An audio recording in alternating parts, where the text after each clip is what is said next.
Three charges each of value capital Q are placed at points A minus K0, O 0 and B 0K. If force on point charge at A is AI cap plus BJ cap, then force on point charge at B is over here. Three charges are given which are situated at point A minus K0, point O 0 and point B which is at 0K. So we can say point A is on negative y-axis as its coordinate is minus K0. Point B must be on y-axis as its coordinate is 0K. Okay, here let this force due to charge at O. Okay, here three charges are of equal magnitude. Let it be capital Q. Okay, now you can see that force due to charge at point O, which is capital Q, and force due to charge on B is radially outward. Let it be F dash. Okay, ये force क्या होगा, repulsive होगा. Same यहाँ पे ये charge, source charge यानी कि अब चार्ज जो पॉइंट ओ पे है, ठीक है, उसकी वजह से ए पे जो चार्ज है उसके ऊपर भी सेम फोर्स लगेगा एफ डैश जितना, क्योंकि ये डिस्टेंस के है, ये भी कितना है आपका के जितना ही है. ठीक है, और आप देख सकते हो कि चार्जेस के मैग्नीट्यूड सेम है और ये चार्जेस सेम है, लाइक चार्जेस है, तो फोर्स आपका रिपल्सिव होगा.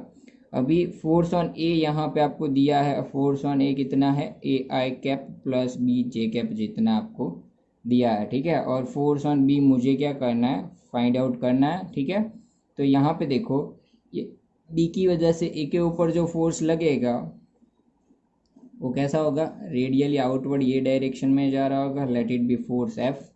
ओके, क्योंकि ये रिपल्सिव फोर्स होगा. सेम यहाँ पे भी ये फोर्स कैसा होगा, रेडियली आउटवर्ड होगा. Force on B due to A कितना होगा, रेडियली आउटवर्ड, और एफ जितना ही होगा according to third law of motion. Force on A due to B is equal to क्या होगा, force on B due to A होगा. ठीक है, ये दोनों इक्वल एंड अपोजिट होंगे. अभी आपको इन पास नेट फोर्स जो ए पॉइंट पे हो यहाँ पे इतना है वो आपको दिया है. ठीक है, तो अभी यहाँ पे देखो ये सपोज ये एंगल आपका थीटा है, तो ये भी आपका कितना होगा, थीटा होगा. ठीक है, तो ये एफ के कंपोनेंट निकाल लेते. ये कंपोनेंट आएगा एफ साइन थीटा, और यहाँ पे एक और कंपोनेंट आएगा वो होगा एफ कॉस थीटा. तो फोर्स ऑन ए कितना हो गया, आप देखो आई कैप की, नेगेटिव आई कैप की डायरेक्शन में F dash plus F cos theta है.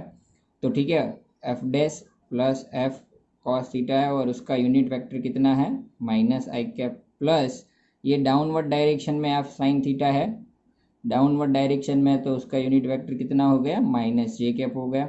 अभी अगर यहाँ पे नेगेटिव साइन अप्लाई कर दूँ तो इसको लिख सकते हैं minus F dash minus F cos theta I cap plus minus F sine theta J cap.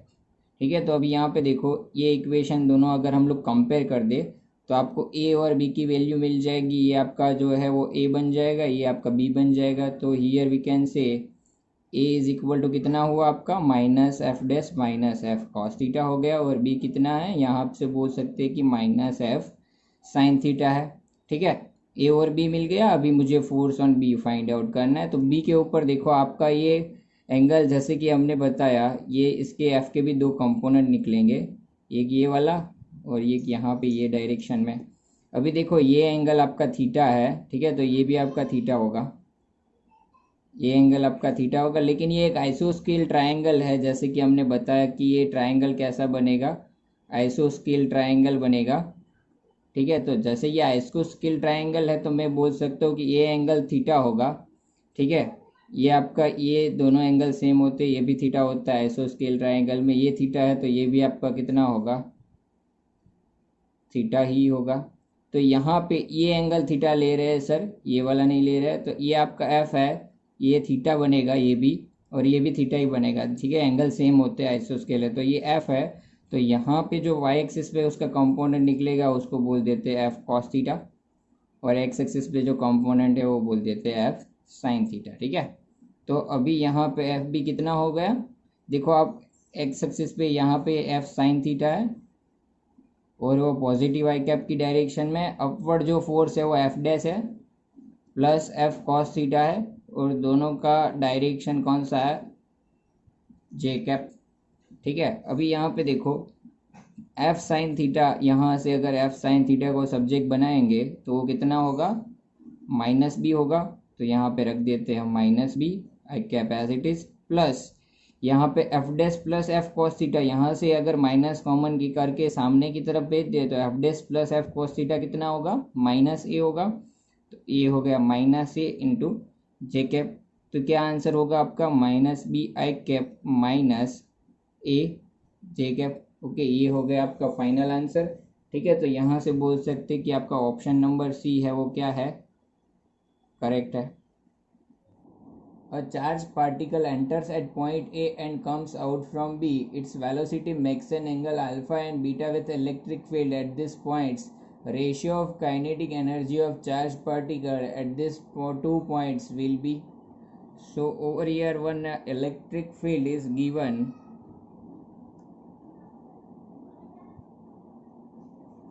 Okay, over here it is in downward direction.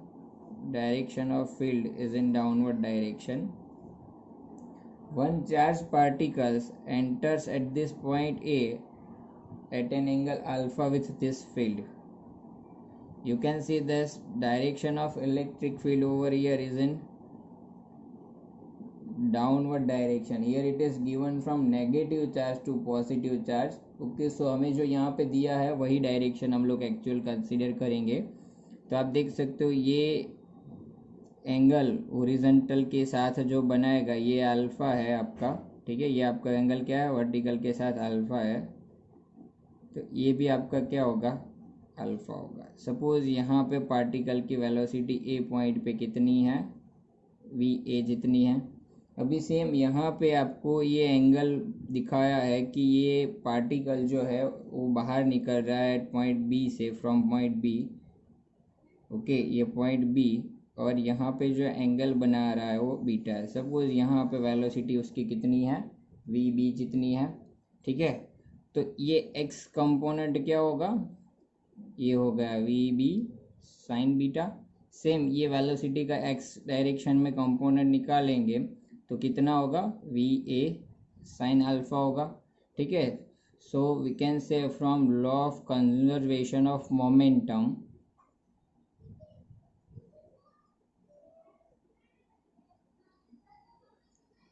In X direction.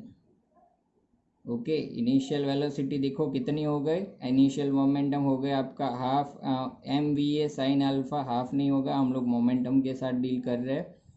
यहाँ पे देखो फाइनल आपका कितना हो गया, फाइनल यहाँ पे एक्स डायरेक्शन में वेलोसिटी कितनी है, V B sine beta. Mass as it is particle का, एम हमने क्या लिया, पार्टिकल का mass, V B sine beta. M आपका कैंसिल हो जाएगा। ठीक है, तो यहाँ से अगर मैं V A by V B का रेशियो निकालूँ तो V A by V B कितना होगा आपका, sine beta by sine alpha. अबे मुझे क्या निकालना है, काइनेटिक एनर्जी का रेशियो निकालना है, K A by K B. तो काइनेटिक एनर्जी कितनी होती है, half M V square. So half M V A square divide by half M V B square. Half M आपका कैंसिल हो जाएगा, तो आपके पास क्या बचेगा, V A square by V B square. तो आपका V A by V B कितना है, sine beta by sine alpha. तो ये हो गया आपका sine square beta by sine square alpha. ठीक है, तो यहाँ से बोल सकते हैं कि आपका ऑप्शन नंबर बी जो है वो है correct. If a point charge is placed at vertex of cube, then flux linked to the surface shaded in the figure is. Over here in this figure,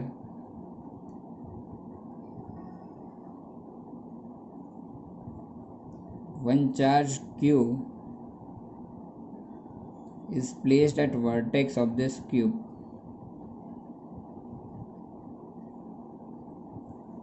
Over here at this point. So we know that this charge is further shared by the another 7 cube. So total charge is shared by 8 cubes. कौन से ये कि यहाँ पे cube है देखो, तो एक किसके साइड में होगा। अब जो ये 2 क्यूब हो गए उसके पीछे 2 होंगे, टोटल 4 क्यूब हो गए एक हॉरिजॉन्टल प्लेन में। ठीक है, तो ये 4 क्यूब के ऊपर और 4 क्यूब होंगे। तो ये जो चार्ज है, ठीक है, ये वर्टेक्स जो है वो हर एक क्यूब का क्या होगा, कॉमन होगा, मतलब ये चार्ज है वो 8 पार्ट में डिवाइड हो जाएगा। ठीक है, सो मैं यहाँ से बोल सकता हूँ कि फ्लक्स लिंक विथ क्यूब क्या होता है, phi is equal to, cube के साथ कर रहे हैं, हमें फाइंड आउट किसके साथ करना है, फ्लक्स किसका फाइंड आउट करना है, ये जो शेडेड पोर्शन है, ये 3 फेज आपको दिए है उसका फाइंड आउट करना है। ठीक है, तो यहाँ पे पहले क्यूब का कितना होगा, क्यूब का होगा Q/8, 1/8 पार्ट का जो चार्ज है इसका वो एक क्यूब के इनसाइड होगा, बाकी का जो है अनदर जो 7 क्यूब है उसमें डिवाइड हो जाएगा, तो इक्वल डिस्ट्रीब्यूट होगा, तो ये चार्ज ये क्यूब के साथ टोटल कितना लिंक होगा, Q/8।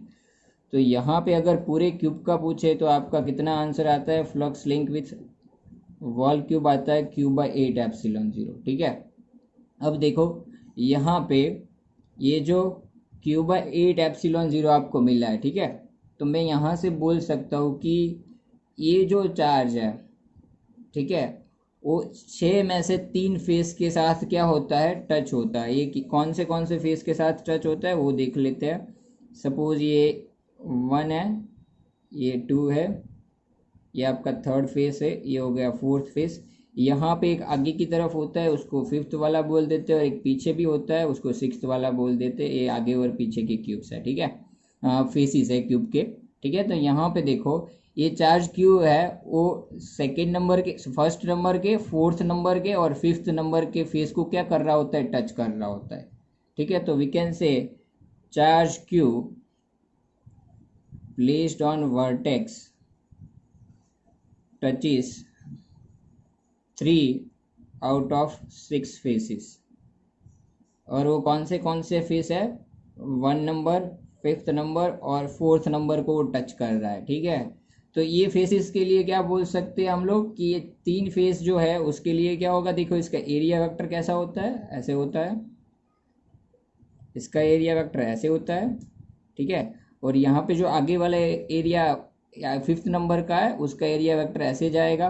तो ये जो चार्ज है, ठीक है, वो ये 3 फेस के साथ कैसे होता है, ये लिंक होता है। यहाँ पे जो इसके चार्ज की वजह से इलेक्ट्रिक फील्ड कैसा होता है, टेंजेंशियल होता है ये फेस के साथ। So electric field link with this faces are, और you can say electric field is tangential to this 3 faces, and area vector of this 3 faces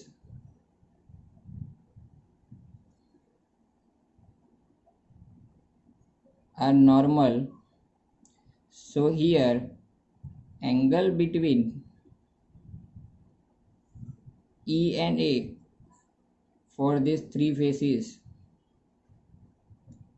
is 90 degree. अब ये 3 फेस के साथ एरिया वेक्टर और इलेक्ट्रिक फील्ड, अभी देखो ये 3 face जो है हमने डिस्कस किया 5, 1 और 2, और तीनों में इलेक्ट्रिक फील्ड टेंजेंशियल होता है और एरिया वेक्टर क्या होता है, वो प्लेन से नॉर्मल होता है। तो दोनों के बीच में एंगल कितना बन जाएगा, 90। तो उसके साथ अगर फ्लक्स लिंक हो जो होता है वो गिने तो कितना होगा, 5(1) equal to 5(4) equal to 5(5) equal to कितना होगा, E/A cos 90, मतलब ये हो जाएगा 0। मतलब आपका जो फ्लक्स लिंक अभी जो मिला आपको ये Q/8 ε0, ये 3 का तो 0 है। ठीक है, तो बाकी 3 पोर्शन का इतना फ्लक्स होगा, ऐसे बोल सकते हैं। ठीक है, सो यहाँ से बोलेंगे कि जो ये Q/8 पार्ट था वो फर्दर चार्ज का जो Q/8 पार्ट था वो लिंक हो रहा था उसमें 3 के साथ तो 0 हो गया। ठीक है, तो we can say equal amount of charge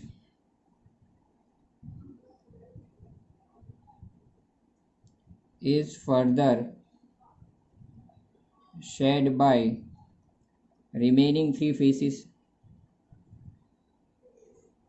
कौन से बच गए, तो यहाँ पे बोल सकते ये 3 बच गया। ठीक है, फिर कौन सा बच गया, यहाँ पे 3, 6 और 2 बच गया। सो 2, 3 और 6। ठीक है, तो हर एक में देखो आपका Q/8 पार्ट था, तो अभी यहाँ पे 3 फेस का चार्ज यहाँ पे कितना मिला है, Q/8। ठीक है, तो एक के लिए कितना लिंक होगा, मैं बोल सकता हूँ कि कितना होगा, Q/24 होगा। ऐसे ही डायरेक्टली फ्लक्स निकालना है तो 3 फेज का जो फ्लक्स मेरा आया है वो Q/8 ε0, क्योंकि 3 का तो 0 है। ठीक है। तो एक फेस के साथ मेरा जो फ्लक्स लिंक होगा वो कितना होगा, Q/24 ε0 होगा। ठीक है, क्योंकि चार्ज कितना लिंक हो रहा है, Q/24 जितना हो रहा है। अभी देखो यहाँ पे एक फेस का कितना आया, Q/24 ε0 होता है। मुझे कौन से फेस का फाइंड आउट करना है, देखो 1, 2 और 3 का। लेकिन यहाँ पे φ1 प्लस φ2 प्लस φ3 मुझे फाइंड आउट करना है। उसमें हमने देखा कि φ1 तो क्या होता है, 0 होता है, तो बचा φ2 प्लस φ3। अभी एक का कितना है, Q/24 ε0, मतलब Q/24 ε0 सेकेंड के साथ लिंक होगा, उतना ही किसके साथ लिंक होगा, थर्ड वाले के साथ। तो ये कितना हो गया, आप यहाँ पे निकालोगे, सॉल्व करोगे तो एलसीएम लेके, तो ये कितना होगा, 2Q/24 ε0, मतलब इसको लिख सकते हैं Q/12 ε0। ठीक है, तो यहाँ से बोल सकते हैं कि आपका ऑप्शन नंबर सी क्या होगा, correct. A uniformly charged thin spherical shell of radius r carries a uniform surface charge density of sigma per unit area.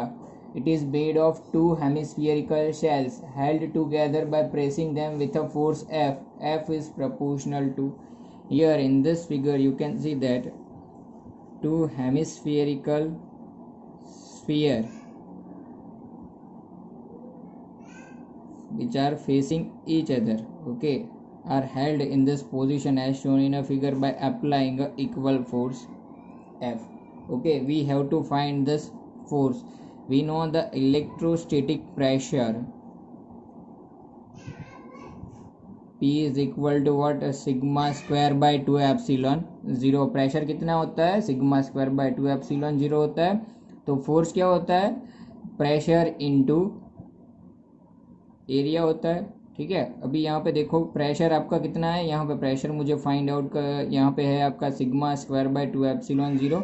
और एरिया देखो आप, एरिया ये दोनों के बीच में जो फोर्स लग रहा है, ठीक है, तो ये जो सरफेस एरिया होता है, यहाँ पे ऐसा क्रॉस सेक्शन बनाएंगे, ठीक है, तो यहाँ पे जो एरिया के ऊपर एक स्फीयर की वजह से दूसरे के ऊपर जो फोर्स लग रहा है वो इतने, यहाँ पे क्रॉस सेक्शन एरिया ये ऐसे होता है, और उसकी रेडियस हम लोग बोल सकते आर है। तो एरिया कितना हो गया, πr² हो गया। ठीक है, तो यहाँ से फोर्स कितना आया मेरा, sigma square πr² bye 2 epsilon 0 होता है। तो F is proportional to, we can say sigma square r² by epsilon 0, because π/2 is constant, so over here F is proportional to sigma square r² by epsilon 0। okay, so I can say option number A is correct. A tiny spherical drop carrying a net charge Q is balanced in a still air with a vertical uniform electric field of strength 81 pi divided by 7 into 10 to 5 voltmeter inverse. When the field is switched off, the drop is observed to fall with a terminal velocity 2 into 10 to minus 3 meter second inverse. Given value of G is 9.8 meter per second square. Here viscosity of air is 1.8 into 10 to minus 5 Newton second per meter square, and the density of oil is 900 kg per meter cube. The magnitude of charge Q is, so here we have to find a magnitude of a charge Q. okay, so first of all initially let's take two case. In case 1, when field is switch on, जब आपका field क्या है, present है। तो जब field present है तब FBD बनाएंगे। तो ये टाइनी ड्रॉप है वो बैलेंस है। अभी ये ड्रॉप है, आप देख सकते हो उसके ऊपर डाउनवर्ड mg फोर्स लग रहा होगा। तो ये बैलेंस कब होगा, जब उसके ऊपर इलेक्ट्रिक फील्ड की वजह से इलेक्ट्रिक फोर्स क्यू जितना लग रहा होगा।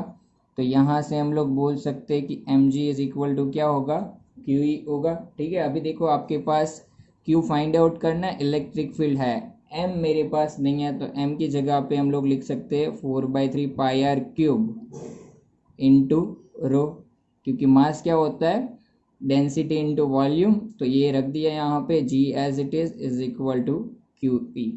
ठीक है, तो यहाँ से अभी Q को क्या कर लेते हैं, सब्जेक्ट बना लेते हैं। तो आपका Q कितना होगा, 4πr³ row g divide by कितना होगा, 3E। ओके, अभी सेकेंड केस ले लेते हैं, केस नंबर 2, कि जब फील्ड क्या है, स्विच ऑफ है, मतलब व्हेन स्विच ऑफ है तो इलेक्ट्रिक फील्ड कितना है, 0 है। ठीक है, तो अब ड्रॉप का एफ बी ड्रॉ करते हैं। तो अब जैसे ही फील्ड ऑफ करते हैं तो ड्रॉप क्या हो रहा है, फॉल हो रहा है, तो उसके ऊपर डाउनवर्ड एम जी लग रहा होगा। लेकिन अब जैसे ही वो फॉल कर रहा है तो उसके ऊपर मीडियम की वजह से विस्कस फोर्स लग रहा होगा, viscous drag. Okay, so viscous force is Fv over there. So I can say viscous force which we will learn in standard 11th is what, 6 pi eta r Vt, where Vt is a terminal velocity which is given over here. Okay, यहाँ पे r जो हमने radius लिया है वो capital लिया है, तो यहाँ पे कैपिटल r लिख देते हैं। तो यहाँ से क्या लिख सकते, M G is equal to कितना होगा, 6 pi eta R V T. ठीक है, अभी वापस m की वैल्यू रख देते हो, कितनी है, 4/3 pi R cube into rho into G is equal to we can say 6 pi eta R V T. ठीक है, तो यहाँ से देखो मेरे पास रेडियस नहीं है, क्यू फाइंड आउट करने के लिए रेडियस नहीं है, बाकी मेरे पास डेंसिटी है, इलेक्ट्रिक फील्ड है, सब प्रेजेंट है। ठीक है, तो यहाँ से क्या करते हैं, आर क्यूब को हम लोग सब्जेक्ट बना लेते हैं, या आर को भी हम लोग सब्जेक्ट बना सकते हैं। कि यहाँ से अगर आर क्यूब को सब्जेक्ट बना लेते हैं डायरेक्टली, ठीक है, या आर को भी आप सब्जेक्ट बना सकते हो। यहाँ पे एक आर तो पहले कैंसिल हो जाएगा, यहाँ पे स्क्वायर बचेगा।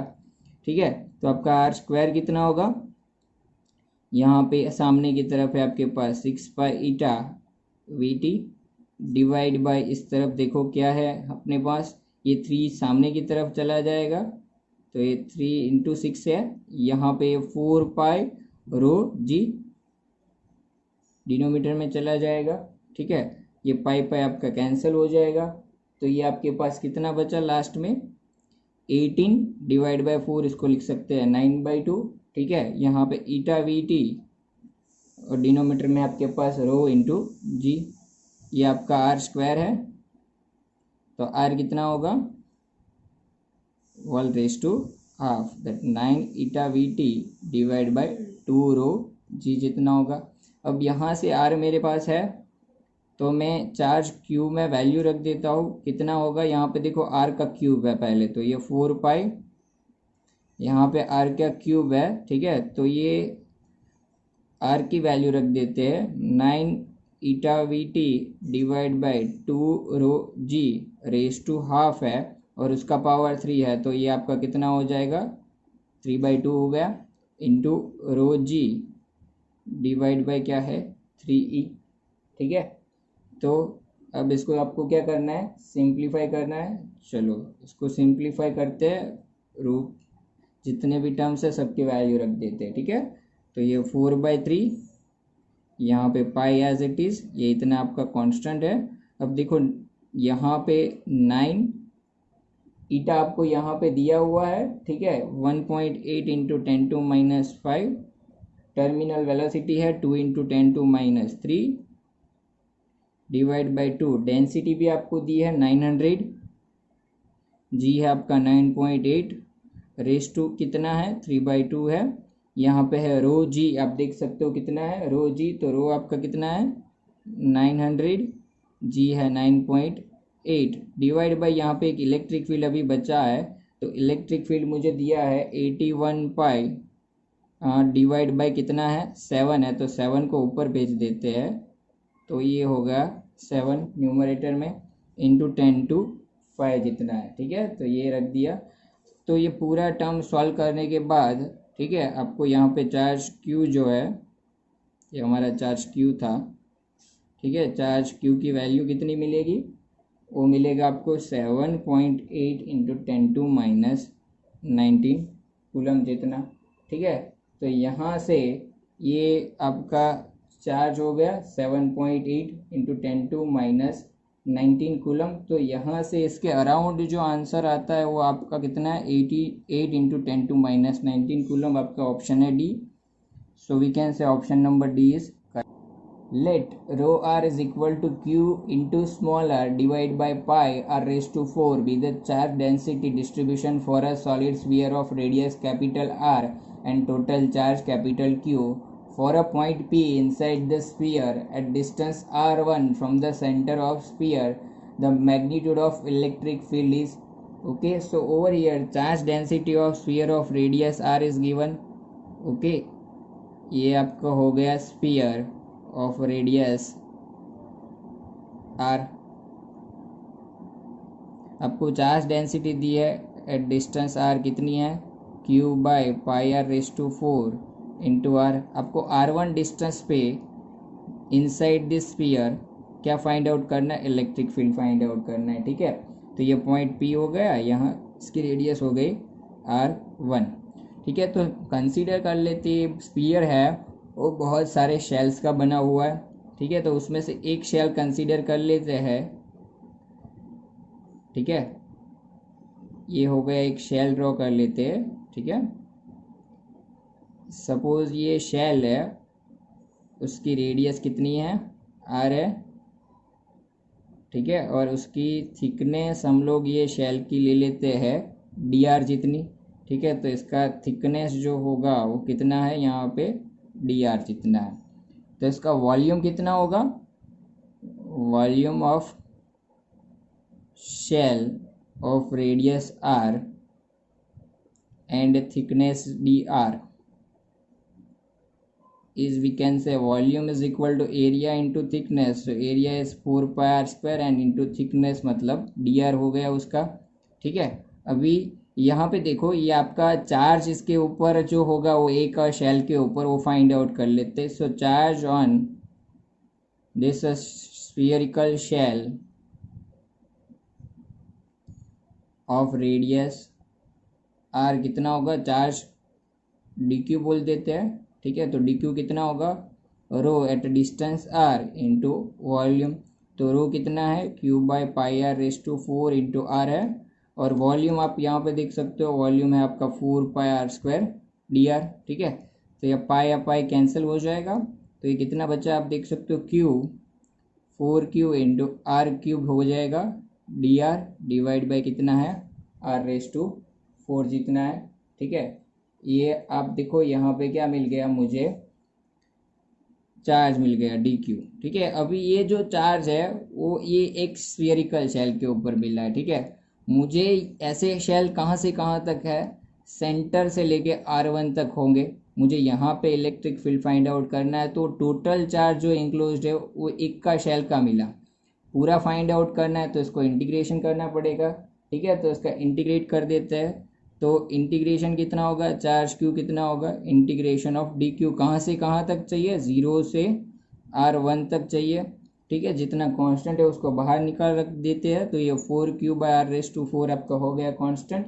चलो इंटीग्रेशन कर देते हैं 0 से r1 तक r क्यूब dr का. तो ये 4q by r raise to 4 as it is, r cube dr का कितना होगा, r रेस टू 4 बाई 4. ये आपकी लिमिट 0 से r1 तक. तो इसको सिंप्लीफाई करने पे क्या मिला, 4q बाई आपका r रेस टू 4 है. ठीक है, यहाँ पे ये अप्लाई करोगे, ये स्मॉल r1 है, तो small r1 raise to 4 divide by 4. ये आपका हो गया चार्ज क्यू. अभी ये आपका 4 कैंसिल हो जाएगा, तो बचा है वो आपके पास चार्ज है. ठीक है, अभी इलेक्ट्रिक फील्ड फाइंड आउट करना है, तो यहाँ पे इलेक्ट्रिक फील्ड फाइंड आउट कर लेते हैं. इलेक्ट्रिक फील्ड कितना होता है at distance r1 is, we can say is equal to k. इसका जो चार्ज है वो q है. ठीक है, वहाँ तक जो चार्ज है वो कितना इंक्लोज हो रहा है, ये जो p तक का जो पोर्शन है उतना स्फीयर है, उसके इनसाइड का चार्ज हमने फाइंड आउट किया वो q है डिवाइड बाय r1 स्क्वायर. ठीक है, तो अभी यहाँ पे q आपके पास यहाँ पे है, स्मॉल q आपका कितना था, capital Q into r1 raise to 4 divide by r raise to 4. यहाँ पे है आपके पास r1 स्क्वायर. ठीक है, तो यहाँ पे एक r1 स्क्वायर क्या हो जाएगा आपका, कैंसिल हो जाएगा, एक r1 स्क्वायर बच जाएगा. तो ये k by r raise to 4 as it is into r1 square. ठीक है, ये आप k की जगह आप पे क्या लिख सकते हो, 1/4 पाई एप्सिलॉन 0 लिख सकते हैं. तो अगर यहाँ पे 1/4 पाई एप्सिलॉन 0 रख देंगे तो आपका जो ऑप्शन नंबर यहाँ पे हम लोग देखें कि बी है वो कैसा होगा, करेक्ट होगा.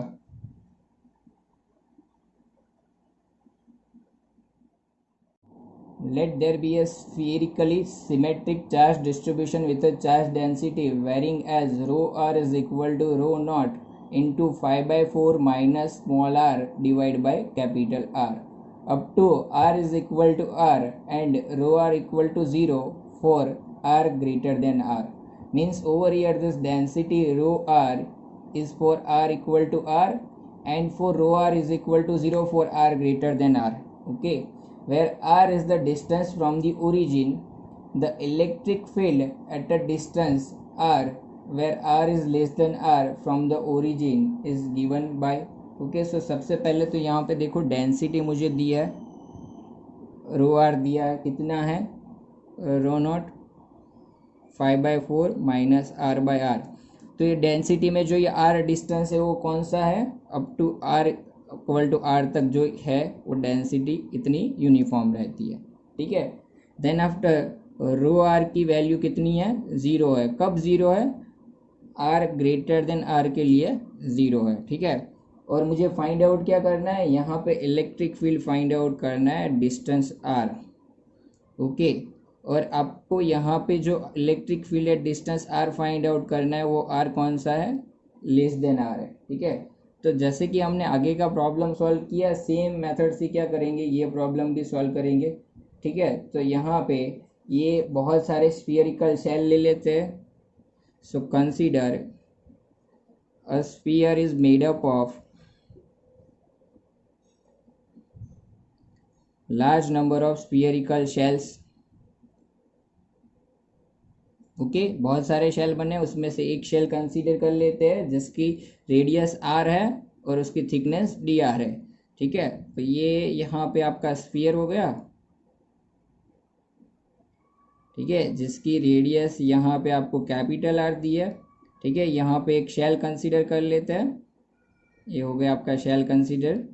ठीक है, ये इसकी थिकनेस जो है उस डी आर ले लेंगे और रेडियस आर ले लेंगे. ठीक है, तो ऐसे जो शेल है वो वेरी हो रहे हैं सेंटर से कहाँ तक, आर डिस्टेंस तक. ठीक है, तो आप आर तक फाइंड आउट करना है तो इसको एक्स ले लो, वो ज़्यादा अच्छा रहेगा, एक्स डी एक्स. ठीक है, ये ऐसा शेल एक लिया एक्स रेडियस पे और डिस्टेंस है उसकी थिकनेस है डी एक्स. और मुझे सपोज यहाँ पे या यहाँ पे कोई पॉइंट पे पी पे जिसका रेडियस आर है वो आर डिस्टेंस है, वहाँ पे इलेक्ट्रिक फील्ड फाइंड आउट करना है. तो जो ये स्फीयरिकल शेल्स है जिसकी रेडियस है एक्स है, ऐसे शेल्स कहाँ से कहाँ तक वेरी हो रहे होंगे, सेंटर से यहाँ तक कैपिटल आर तक वेरी हो रहे होंगे. तो पहले ये एक शेल के ऊपर हम लोग क्या फाइंड आउट करेंगे, चार्ज फाइंड आउट कर लेंगे. तो यहाँ पे वॉल्यूम कितना होगा, वॉल्यूम ऑफ वन शेल, जैसे हमने आगे फाइंड आउट किया था वो होगा वॉल्यूम यहाँ पे 4πx² into D X, area into thickness, volume मिल गया. चार्ज ऑन दिस शेल, ये शेल जो कंसीडर किया है उसके ऊपर चार्ज कितना होगा, D Q is equal to rho into V. Rho आपको यहाँ पे दिया है कितना है, rho not 5/4 minus R by R. Okay, into volume, volume है आपका 4πx² डी एक्स जितना. ठीक है, तो ये आपका चार्ज हो गया. ठीक है, अब यहाँ पे देखो ये आपको आर बाय आर के लिए दिया है. ठीक है, वापस आगे के जैसे प्रॉब्लम में आया था ऐसे ही आप क्या कंसीडर कर सकते हो, इसको एक्स डिस्टेंस के लिए कितना होगा, ये एक्स बाय आर होगा. ठीक है, या यहाँ पे एक्स की जगह पे आप रेडियस आर स्मॉल आर भी ले सकते थे, हमने एक्स लेके कंसीडर किया. ठीक है, आप आर लोगे तो इन दैट केस इंटीग्रेशन में आपका 0 टू आर रहेगा, एक्स लोगे तो भी आपका इंटीग्रेशन में 0 से आर तक ही रहेगा. ठीक है, अभी यहाँ पे इसका इंटीग्रेशन करना है तो आपका टोटल चार्ज क्यू क्या होगा, इंटीग्रेशन ऑफ डी क्यू 0 से आर तक.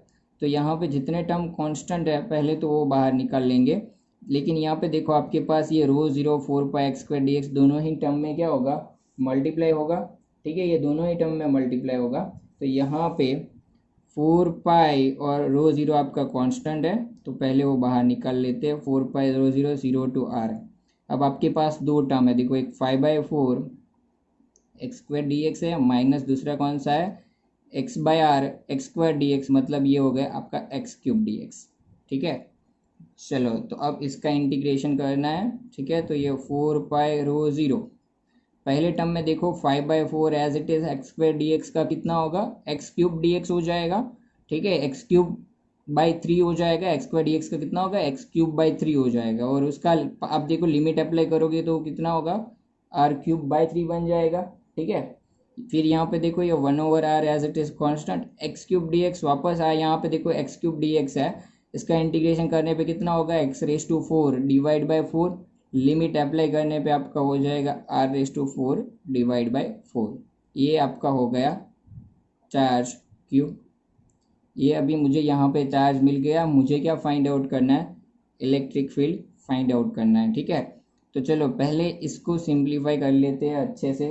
ठीक है, तो ये कितना होगा, अब देखो ये 4 कॉमन निकाल लोगे, 4 4 कैंसिल हो जाएगा, बाहर आपके पास कितना बचेगा, चार्ज क्यूब पाई बचेगा, एक रो जीरो है, यहाँ पे देखो आर क्यूब है, यहाँ आर रेस टू 4 है, आर क्यूब कॉमन निकालो तो ये आर क्यूब बाहर आ गया, तो ये यहाँ पे 5/3 बच गया, माइनस यहाँ पे एक आर बचा है, R divide by capital are.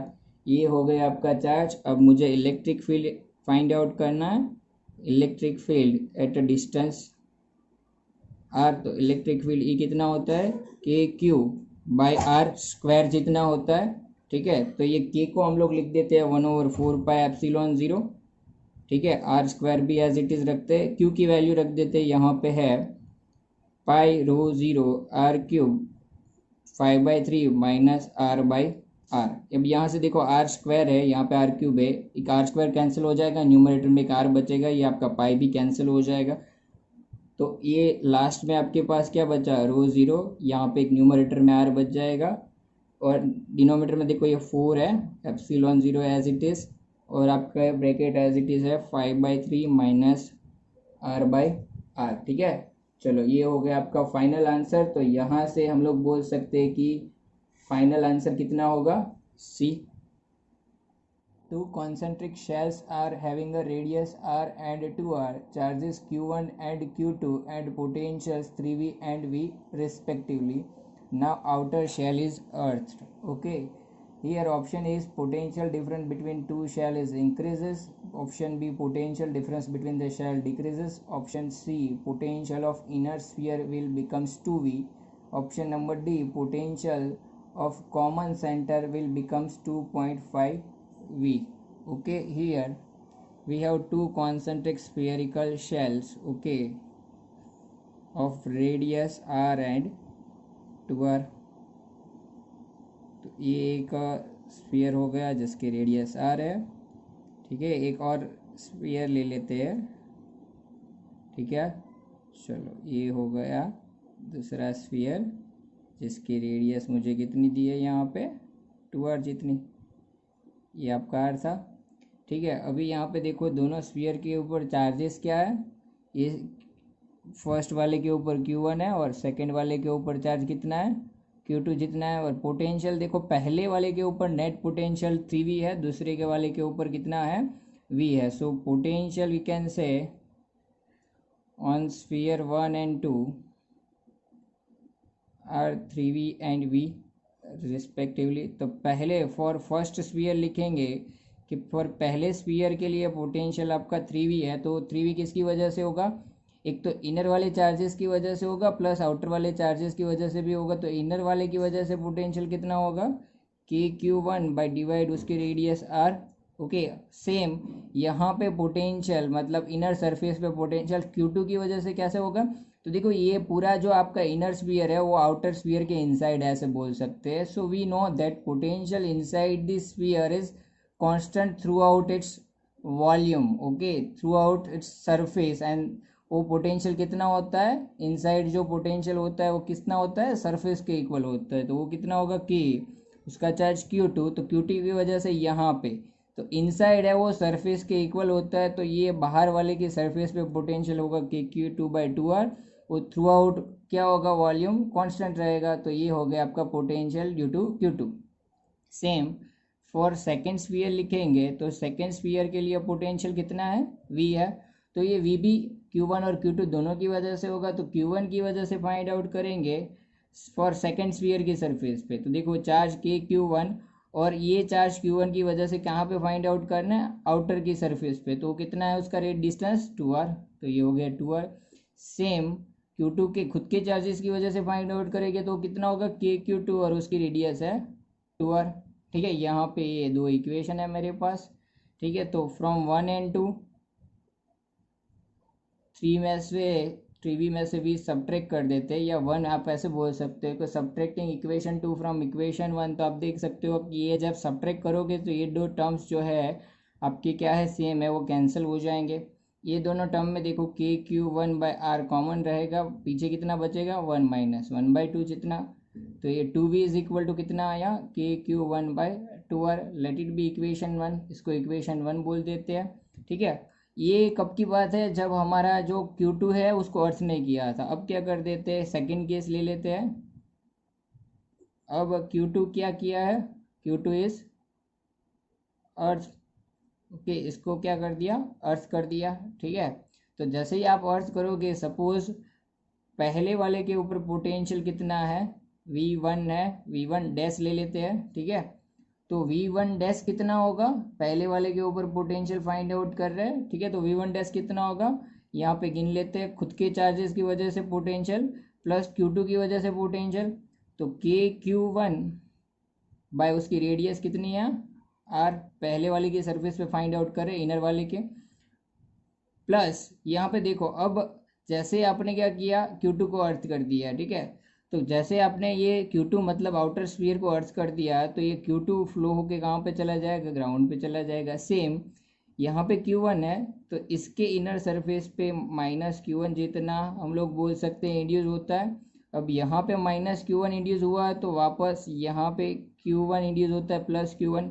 तो ये Q1 प्लस Q2 जैसे ही आपने इसको अर्थ किया, वो कहाँ पे चले गए, ये दोनों चार्जेस अर्थ हो गए। लेकिन यहाँ पे कितना है, माइनस Q1 जो इंड्यूस हुआ है इनर सरफेस पे, वो प्रेजेंट होगा यहाँ पे।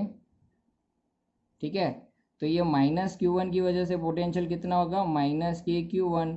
और देखो ये आउटर सरफेस पे है, और हमने आगे डिस्कस किया कि throughout volume potential constant रहता है, and that is equal to potential at surface. तो इसके सरफेस पे पोटेंशियल है KQ1 और उसका डिस्टेंस है 2r। तो पूरे के इनसाइड, ये पूरे आउटर सरफेस के इनसाइड है, वो पोटेंशियल इतना ही होगा। तो अभी देखो यहाँ पे KQ1 कॉमन कर देते हैं, बाय आर भी कॉमन हो जाएगा, 1 माइनस 1/2 बचा आपका। तो ये हो गया KQ1/2R। लेकिन KQ1/2R आप देखो इक्वेशन की हेल्प से कितना था, 2v था।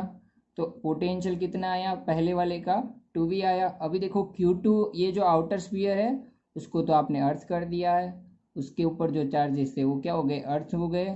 ठीक है, तो जैसे आपने Q2 को अर्थ कर दिया, मतलब आउटर सरफेस को, आउटर स्फीयर के क्या कर दिया, अर्थ कर दिया, तो उसका पोटेंशियल कितना, नया ले लेते हैं V2 डैश, तो V2 डैश कितना हो जाएगा, 0 हो जाएगा। ठीक है, तो अभी यहाँ से पोटेंशियल डिफरेंस फाइंड आउट करें तो V1 dash minus V2 dash आपका कितना होगा, 2v माइनस 0, 2v होगा। और आप इनिशियल देखो, इनिशियल आपका जो डिफरेंस था वो भी कितना था, इनिशियल